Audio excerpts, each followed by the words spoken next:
सोलापूरच्या बोरामणी परिसराला पावसाचा फटका बसलाय। 5 एकरवरील पपईच्या बागांचं नुकसान झालंय।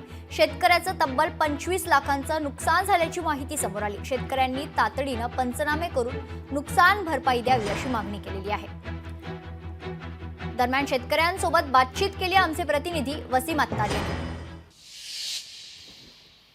सोलापूरच्या बोरामणी या ठिकाणी पावसामुळे जे आहे ते पपई बागाचं जे आहे ते मोठं नुकसान झाल्याचं आपल्याला या ठिकाणी दिसत आहे। आपण जर पाहू शकता की या पपईच्या बागात पाणी जे आहे ते पूर्णपणे साचलेलं या ठिकाणी दिसत आहे। 5 एकर जे आहे ते हे पपईची बाग आहे।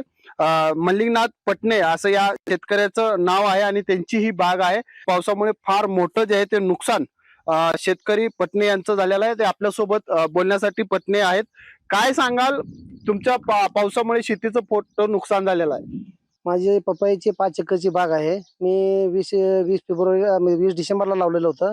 पण पपईमध्ये काय तर मला आशा होती की लावताना एक 60-70 हजार रुपयाचं रोपं आणलं, लावताना खर्च झाला 70-80 हजार, पुन्हा मशागत ते 1.5-2 लाख रुपये त्यावेळेस खर्च केलं। पपईची झाडं चिटकल्यानंतर तिथून 2-2.5 लाख रुपये असं साधारण 5-5.5 लाख रुपये खर्च करून मी 5 एकरामध्ये पूर्ण पपईचं खर्च करून लागवड केलेलं आहे। पण आता हे हातातोंडाला आलेलं घास हे माझ्या ह्या निसर्गानं माझं पूर्ण हिरावून घेतलेलं आहे। ग्रामसेवक नाही, तलाठी नाही, कृषी अधिकारी नाही, कोण तहसीलदार नाही, मंडल अधिकारी नाही, कुठंच कोणच नाही। कोण शेतकऱ्याच्या बांधावरती अजूनपर्यंत कोणी आलेलं नाही। याचे पंचनामे लवकरात लवकर करून नुकसान भरपाई द्यावी अशी मागणी देखील जी आहे ते पटणे यांच्याकडून केली जात आहे। वसीम अत्तार, लोकशाही न्यूज, सोलापूर। लोकशाही मराठी ऐका, पहा, जागरूक रहा।